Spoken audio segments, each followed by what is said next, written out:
औज़ुबिल्लाहिमिनश्शैतानिर्रजीम बिस्मिल्लाहिर्रहमानिर्रहीम। Dear students, आज का जो हमारा टॉपिक है, आज हम बात करेंगे very important question of money, banking and finance. क्योंकि सबसे पहली ये बात होती है, अगर आप लोगों के पास बिल्कुल करेक्ट डायरेक्शन नहीं है तो आप कभी भी अपने सही मकाम पर नहीं पहुंच सकते।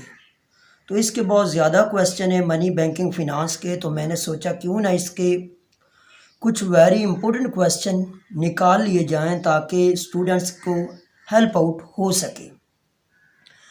तो जी टाइम ज़ाया किए बगैर हम अपने क्वेश्चन की तरफ बढ़ते हैं। तो ये मनी, बैंकिंग एंड फिनांस के मोस्ट इम्पोर्टेंट क्वेश्चंस हैं। कौन कौन से जी? सबसे पहला जो सवाल है जी, what is money, advantage and disadvantage. मतलब आपने मनी की डेफिनेशन हो गया, इंट्रोडक्शन हो गया, और उसके एडवांटेज एंड डिसएडवांटेज। 15 आप एडवांटेज याद कर लेंगे, 10 डिसएडवांटेज याद कर लेंगे। तो इस तरह मनी के टॉपिक पर कोई भी सवाल आता है तो आप लोग इजीली उसको लिख सकते हैं। उसके बाद दूसरा सवाल है जी, near money and paper money. ये दोनों याद कर लें। अगर इनके दरमियान फ़र्क पूछें तो समझो आपको अगर नियर मनी आते हैं, पेपर मनी आती है, तो आप फ़र्क तो इजीली लिख सकते हैं। उसके बाद जो अगला क्वेश्चन है, व्हाट इज़ इन्फ्लेशन, उसके काइंड्स, काजेज़ एंड रेमेडीज़। ये सवाल आपने लाजमी करना है। ये बिल्कुल मोस्ट इम्पोर्टेंट क्वेश्चन है। ऐसा ना हो कि आप लोग इनमें से भी शार्ट करने की कोशिश करें और फिर कहें सर आपने जो सवाल बताए थे उनमें से आए नहीं। पहले ही मेरे भाई मैंने बहुत शार्ट किए हैं, वेरी इंपॉर्टेंट क्वेश्चन बाहर निकाले हैं। तो ये ना हो कि आप लोग इससे भी शार्ट करने की कोशिश करें। What is inflation, kinds, causes and remedies. और सवाल नंबर 4 जो है, what is deflation, advantage, causes and इसको कंट्रोल कैसे किया जा सकता है जी।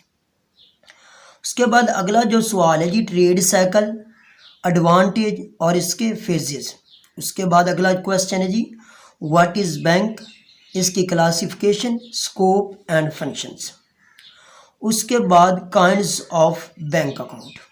और उसके बाद अगला जो सवाल है जी, बैंकर एंड कस्टमर रिलेशनशिप, उनके दरमियान क्या ताल्लुकात है बैंकर और कस्टमर के दरमियान। उसके बाद है जी, bankers rights and duties and customer rights and duties. मतलब बैंकर के कौन से राइट्स एंड ड्यूटीज़ हैं और कस्टमर के राइट्स एंड ड्यूटीज़ क्या हैं। उसके बाद ये cheque, bills of exchange and promissory note, इन तीनों में से कुछ पूछा जा सकता है। उसके बाद ही व्हाट इज़ सेंट्रल बैंक, इसके function, credit control and monetary policy पर यह सवाल पूछा जा सकता है।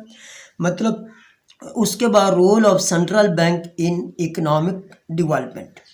और उसके बाद ही difference between central bank and commercial bank.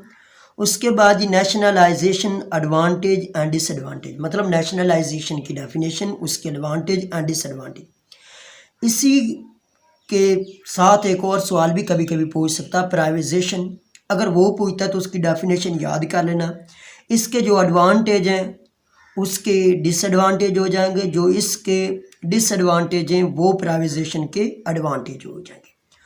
उसके बाद ये ई बैंकिंग, इलेक्ट्रॉनिक बैंकिंग, इसके एडवांटेज हैं, डिसएडवांटेज।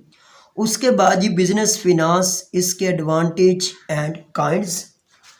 और ये 2 क्वेश्चन और हैं जी, इक्विटी फिनांस, इसके एडवांटेज एंड डिसएडवांटेज।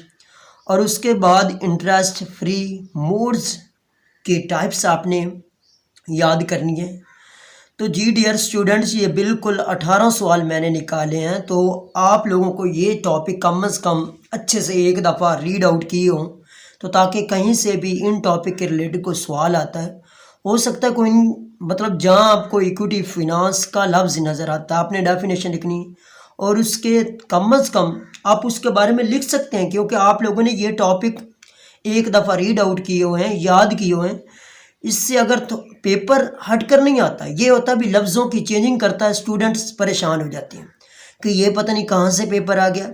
मेरे भाई आप बैचलर के स्टूडेंट हैं, ये नहीं भी अभी आप छोटे बच्चे हैं जिनको मतलब बिल्कुल सीधा सीधा सवाल दिया जाए। आप लोगों से कंसेप्चुअल मतलब पूछा जाता है। आप BCom के स्टूडेंट हैं, बैचलर के स्टूडेंट हैं, तो आप लोगों को थोड़ी बात ही मतलब लफ्ज़ों की चेंजिंग करते हैं, आप लोग कंफ्यूज हो जाते हैं। तो इस वजह से मेरे भाई अपने आप को इस तरह का बनाएं कि पेपर जहां से मर्जी आता है आप लोगों का कंसेप्ट होना चाहिए, ताकि आप लोग उसकी 40 शीट कंप्लीट करके आएँ। जब आप लोग 40 शीट कंप्लीट करके आएंगे तो आप किसी हाल में फेल नहीं हो सकते हैं। अगर आप लोगों ने याद ही नहीं किया, जब आप लोगों ने याद नहीं किया, कोई सवाल भी याद नहीं किया जी, बहुत ज़्यादा सवाल हैं, तो फिर आप बताएं भी आप कैसे पास करेंगे। सफाई के नंबर तो बिल्कुल मिलते ही नहीं है ना। तो इसके बदले मेरे भाई कभी भी शीट खाली छोड़कर नहीं आनी, जो मर्जी हो कुछ ना कुछ लिख कर ज़रूर आना है। मतलब 36-40 शीट कंप्लीट करके आएँ, फिर इंशाअल्लाह ताला आप लोग लाजमी पास हो जाएंगे। मेरी दुआएं आप लोगों के साथ हैं। तो अगर आप लोगों को मेरी वीडियोस अच्छी लगती हैं तो मेरे चैनल को सब्सक्राइब कीजिए, बेल आइकॉन को दबा लीजिए, ताकि आपको कॉमर्स के रिलेटेड मालूमात प्रोवाइड की जाए, ताकि आप लोग बर वक्त चीज़ों को याद कर सकें, आप लोगों को गाइडलाइन दी जा सके। ओके, अल्लाह हाफिज़ एंड टेक केयर।